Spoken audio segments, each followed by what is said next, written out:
पागल है। यमुना में स्नान करने लगे। यमुना में स्नान करते समय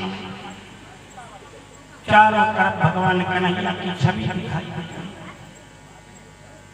और चारों तरफ जब भगवान कन्हैया की छवि दिखाई देती, भगवान कन्हैया की छवि को देख करके हमारे अक्रोरी महाराज का मोह समाप्त हो जाता है। और जब मोह समाप्त हो जाता है, मोह के समाप्त होने पर अब अक्रूर जी महाराज रथ पर सवार होकर के गोकुल के किनारे पहुंचते हैं। सीधे रथ नंद बाबा की ड्योढ़ी पर पहुंच जाता है। नंद बाबा आते हैं, षोडशोपचार विधि से अक्रूर जी महाराज का पूजन करते हैं और अक्रूर जी महाराज को आंगन में ले जाते हैं। उनकी सेवा शुश्रूषा करके प्रणाम करते, कहते प्रभु आने का कारण बता। कंस का दिया हुआ पत्र अक्रूर जी महाराज नंद बाबा को सुनाते। नंद बाबा पत्र को पढ़ते हैं। उसमें कन्हैया और बलदाऊ भैया को बुलाया गया है। धनुष यज्ञ की पावन मेला में दोनों भांजों को बुलाया गया और दोनों भांजों को बुलाने के बाद जब नंद बाबा पढ़ते हैं, कहते हैं अक्रूर जी, ये जो आप कृष्ण और बलराम को बुलाने की बात कर रहे हो, अभी ये किशोर अवस्था के छोटे हैं, मैं इनको नहीं भेज सकता, मैं चलूंगा आपके साथ। अक्रूर जी महाराज कहते हैं, अरे बाबा, तुम जिनको बालक समझते हो वो बालक नहीं, भगवान है। उनके लिए चिंता मत करो। नंद बाबा कहते हैं, अच्छा तो ये बताओ, किसी को प्यास लगी हो और पानी का प्रवचन देने लगे तो आदमी की प्यास खत्म होगी। प्यास लगी हो, आप कहो पानी ऐसे बनता है, इतना शीतल होता है, इतना बढ़िया होता है, तो पानी के प्रवचन से आदमी की प्यास जाएगी? अरे उसको एक चुल्लू पानी पिलाओ तब तो प्यास जाएगी।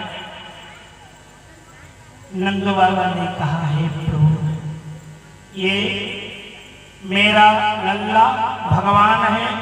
अरे शराबी बेटे को भी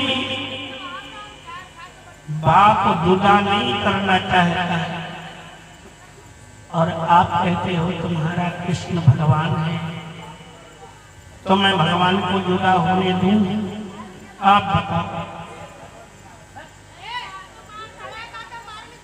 और ऐसा क्रूर के कहने पर नंद बाबा कहते हैं, ऐसा नहीं हो सकता, हम सब लोग साथ में चलेंगे। अक्रूर जी ने कहा, नंद बाबा ने कहा कि हम सारे के सारे ब्रजवासी ग्वाल बाल सब साथ में चलेंगे। अक्रूर जी ने कहा, कोई बात नहीं भाई, चलो। और अक्रूर जी रथ पर कन्हैया और बलदाऊ भैया को बिठाए। जितने भी ग्वाल बाल सब अपनी अपनी लाठी लकुटी कंधे पर रखे चल गई। सारी सखियां वृंदावन में विहार कर रही थी। सारी सखियां रथ के सामने खड़ी हो गई। मैं नहीं जाने दूंगा, पहले मेरा वध कर दो कन्हैया, मुझे मार डालो, तब तुम गोकुल छोड़ के जाओ। लेकिन माना नहीं कन्हैया। और मित्रों, वास्तव में राधा जैसी संगनी कोई नहीं मिली। राधा को साथ में बुला करके भगवान कन्हैया कान में कुछ कह देते हैं। राधा आती है, सारे सखियों को समझाती है और सारे सखियों को समझा करके बुला करके लेकर चली जाती है। रथ मथुरा नगरी में प्रवेश कर जाता है। अमराई में उनको टिका दिया जाता है। सवेरे सवेरे सारे ग्वाल वालों ने मन में विचार किया, कहा कन्हैया मथुरा नगरी देखने का मन है और मथुरा नगरी देखने की भावना के साथ ग्वाल वालों के साथ भगवान कन्हैया चल पड़ते हैं और आगे जाते हैं तो देखते हैं धोबी राजमहल के बहुत सारे राज दरबार के कपड़े सुखा करके लिए जा रहे हैं। भगवान कन्हैया ने कहा धोबी भैया मेरे ग्वाल वालों के कपड़े थोड़ा सुंदर नहीं है, मेरे मामा के यहाँ बदनामी होगी, इसलिए ऐसा कुछ करो कि ये कपड़े आप मुझे दे दो, मेरे ग्वाल वालों को सजाओ। धोबी ने कहा ये कपड़े और तुम्हारा शरीर, ये राज दरबार के कपड़े, राजमहल के कपड़े। तो भगवान कन्हैया ने फिर उस धोबी भैया की किया पिटाई। धोबी भैया अस्त व्यस्त हो गए, मरने की स्थिति में आ गए, हाथ जोड़ा और सारे कपड़े सौंप दिए। सारे ग्वाल वाल कपड़े पहना, लेकिन राज दरबार के कपड़े, कोई ऊपर का कुर्ता नीचे पैजामा जैसा पहन रहा, कोई पैजामे को सिर में डाल रहा, कोई उल्टा पुल्टा सारे कपड़े, और कोई मेरा कुर्ता इनको पहनाने जो उधर बैठे हैं। तो कैसे लगेगा बताओ, या उनका कपड़ा आप हमको पहना है कैसे? ऐसे राज दरबार के मोटे ताजे लोगों के कपड़े, दुबले पतले ग्वाल वो सब भिखारी जैसे, सब भिखारी जैसे। और हुआ ये कि भगवान कन्हैया आगे गए तो दर्जी भैया अपनी मशीन रखे सिल रहे थे। कहा देखो दर्जी भैया मेरे ग्वाल वालों के कपड़े सब फिट है, मामा की बदनामी होगी, भांजा आया है, बड़ा मुश्किल है, तो ऐसा करो कि सारे कपड़े ठीक करके पहना दो। दर्जी भैया ने धोबी भैया की हाल सुना था, तो इसलिए अपने नात रिश्तेदारों को बुलाया और जल्दी जल्दी सारे कपड़े फिट करके सब ग्वाल वालों को पहना। अब सारे ग्वाल वाल आगे बढ़े, सारे ग्वाल वाल आगे बढ़े। मित्रों, इतने में मालिन जा रही थी, फूलों की माला ली। सारे ग्वाल वालों ने कहा रे कन्हैया जब तक माला ना हो तब तक तो मजा नहीं आता। मालिन को भगवान कन्हैया ने रोका और कहा हे मालिन जरा मेरे ग्वाल वालों को माला पहनाओ। उसने ग्वाल वालों को माला पहना दी। कुबड़ी आ रही थी चंदन की कटोरी लिए हुए राज दरबार पर। भगवान कन्हैया ने कहा देवी मेरे ग्वाल वालों को थापक हुआ चंदन लगाओ ना। और गए गुजरे आदमी को के बाबू जी कह दे तो आदमी बड़ा खुश हो जाता है। जिसको किसी जिंदगी में देवी नहीं कहा गया था, ऐसी उस कुबड़ी को भगवान ने देवी कहकर पुकारा, बड़ी प्रसन्न हो गई। और जल्दी जल्दी चंदन लगाने लगी तो पहुंच नहीं पा रही थी। भगवान ने पांव के अंगूठे से उसके पांव को दबाया, उंगली पकड़कर थोड़ा सा इशारा किया, सीधी हो गई, सुंदर हो गई। भगवान जिसको छू ले वो सुंदर तो हो ही जाए। को बड़ी प्रसन्न हो गई। अब सारे ग्वाल बाल दरबार की ओर बढ़े। चारों और मुष्टिक पहलवान द्वार पर लगे थे। दोनों पहलवानों से मल्ल युद्ध प्रारंभ हुआ। मल्ल युद्ध कई दिनों तक चला और दोनों पहलवानों को भगवान ने पांव पकड़ करके बीच से फाड़ कर फेंक दिया। बोलिए वृंदावन बिहारी लाल की जय। चारों ओर मुष्टिक दोनों पहलवानों का वध कर दिया। कुबलिया पेड़ हाथी जो पागलों की भांति आदमी को मार डालता था, वो आज भगवान कन्हैया और बलदाऊ भैया से प्रेम करने लगा। सीधे सीधे भगवान कंस के दरबार में पहुंच गए और कंस मामा के राज सिंहासन पर दौड़ करके कूद कर चढ़े, बालों को पकड़ा और पकड़ करके पटका। कंस धाम से धरती पर गिरा, छाती पर बैठ करके मुष्टिका का प्रहार भगवान ने किया और कंस का जय सिया राम हो गया। बोलिए कंस मर्दन भगवान की जय। भगवान कन्हैया ने इस प्रकार कंस का वध कर दिया और अब कंस के वध के करने के बाद नियम तो ये है कि भगवान कन्हैया को राजा बनना चाहिए।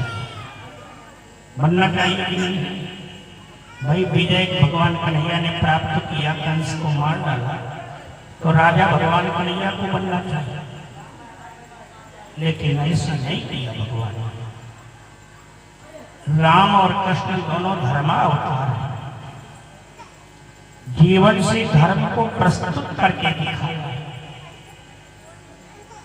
और पहले चाहते तो अपने मम्मी पापा को जेल खाने से मुक्त करते, लेकिन भगवान पहले महाराज उग्रसेन के जेल खाने गए। उनको जेल खाने से मुक्त कराया। उबटन लगा करके बेवल उग्रसेन महाराज को स्नान कराया गया, राजसी कपड़े पहनाए गए। भगवान कन्हैया ने उग्रसेन महाराज को राज सिंहासन पर बिठा करके राज्याभिषेक और बाद में प्रणाम करके कहा, नाना जी यदि आपका आदेश हो तो मैं अपने माता पिता से मिलकर आ जाऊंगा। तुरंत उग्रसेन महाराज के आदेश से देवकी और वासुदेव को जेल खाने से मुक्त किया गया। मित्रों, जन्म से लगाकर इतने दिनों के बाद यदि पुत्र मिल जाए तो पुत्र के प्रेम का वारा पार नहीं है। साधारण पुत्र, किसी माँ का पुत्र जो जन्म से बिछड़ गया हो, युवावस्था में प्राप्त हो जाए, मित्रों माँ की खुशी का वारा पार नहीं है। आज भगवान कन्हैया अपने आश्रमों से माता पिता के चरणों को धो रहे हैं। माता पिता अपनी छाती से लगाकर बार बार कन्हैया को अपने अश्रु की धारा से स्नान करा रहे हैं और इस प्रकार वासुदेव और देवकी को प्रणाम करते हुए भगवान माता पिता के रूप में भगवान अब बार बार क्षमा याचना करते। 14 वर्ष तक भगवान मथुरा में रहे, लेकिन लौटकर गोकुल नहीं गए। एक बार एक भाई ने हमसे पूछ लिया,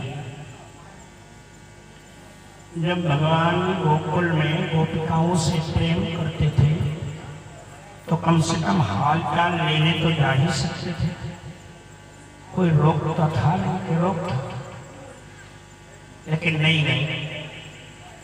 जब से गोकुल छोड़ करके भगवान कन्हैया मथुरा में आए 14 साल रहे, लेकिन लौट के नहीं गए। क्यों नहीं गए? इसमें एक कारण था। कारण यह था कि किसी को पता चल जाए, मान लो आपसे किसी से दुश्मनी है और उसको पता चल जाए कि आपके घर में आपको इस वस्तु से ज्यादा प्रेम है, तो जिस वस्तु से ज्यादा प्रेम होगा आदमी उसी को ठोकर मारेगा। आपको अपने मकान से प्रेम है, आप मकान में कोई दीवार में कीचड़ लगा दे तो गाली देने लगते हो, तो जान करके लोग कीचड़ लगाएंगे। आप मर्जी हुई तो देख रहे और तुम गाली देते देते परेशान हो जाओगे, लोग कीचड़ लगाना बंद नहीं करेंगे। तो इसलिए भगवान गोकुल नहीं गए कि कहीं कंस को पता चल गया या कंस के ससुराल के पक्ष के लोगों को पता चल गया कि गोकुल के लोगों से इतना प्रेम करता है कन्हैया, तो कन्हैया से बदला लेने के लिए गोकुल के लोगों को त्रास देंगे, दुखी करेंगे। बहनों भाइयों, नियम यह है कि जिससे तुम प्रेम करते हो उसके सुख का बड़ा ध्यान रखो। आपको भले ही दुख हो जाए, आपके हृदय को भले ही पीड़ा हो जाए, आप जिंदगी भर कष्ट में रहो, लेकिन अपने प्रेमी को सुख से सुखी पूर्वक जीवन व्यतीत करते हुए देखना ही आपकी उत्कंठा होनी चाहिए। भगवान गोकुल लौट के नहीं गए। मथुरा में बृहस्पति देवता के शिष्य उद्धव और भगवान कृष्ण की बड़ी मित्रता था। इतने मित्रता के साथ में खाएं, साथ में खेलें, साथ में उठे बैठे, नहाए धोए, पूजा पाठ साथ। एक दिन भोजन की थाली सामने आई। उद्धव निराकार परमात्मा की उपासना करते थे। उद्धव का साकार में कोई प्रेम नहीं था। भोजन की थाली सामने आई और जब भोजन करने लगे उद्धव, भगवान का भोग लगाया, मंत्र पढ़ा, भोजन करना शुरू किए। कन्हैया भोजन नहीं कर रहे। देखा तो देखा कन्हैया बैठे रो रहे हैं। उद्धव जी ने कहा, कन्हैया क्यों रो रहे हैं, क्या हो?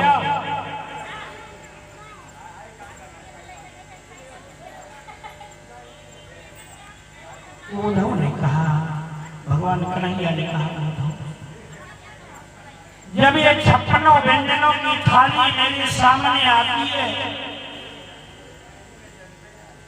तो मुझे भगवान, मुझे मैया यशोदा और नंद बाबा तथा ग्वाल बालों के जूठी रोटी का ध्यान आ जाता है।